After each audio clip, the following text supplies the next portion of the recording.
Greg Lays here in Ginger Valley's bird feeding department. Well, you know, here we are the first weekend in February, and we're going to talk about bluebirds. We have folks come here and tell us that they have bluebirds in their yard year-round. How can we help you make that happen? Feeding them mealworms is the answer to that. You know, the bluebird is a carnivorous bird. They eat insects. That's their exclusive diet. That's why they migrate to the south, to follow the insects down. So if you keep a worm out there, like this dried mealworm, you're going to have a food source for them. Of course, water is always important too.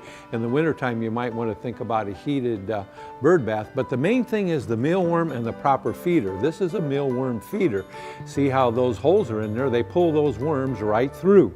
And that's going to be their food source all winter long. Now, if you don't have bluebirds and you want bluebirds, again, starting this in February is very important, because remember, the birds don't have a weatherman telling them what's going on. They don't have a weather person telling them what's going on. It's all about the daylight. As we approach this spring equinox, that's as the daylight begins to lengthen. That's what triggers the bird's instinct to come back north. It's not the temperature. Oftentimes they'll come into a snowstorm, you know.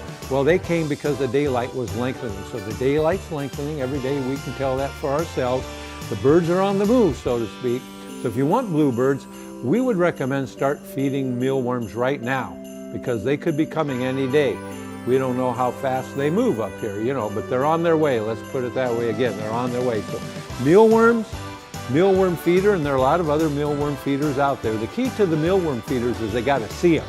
That's why these are so nice. So feed mealworms, you'll attract bluebirds. For Ginger Valley, this is Greg Lays.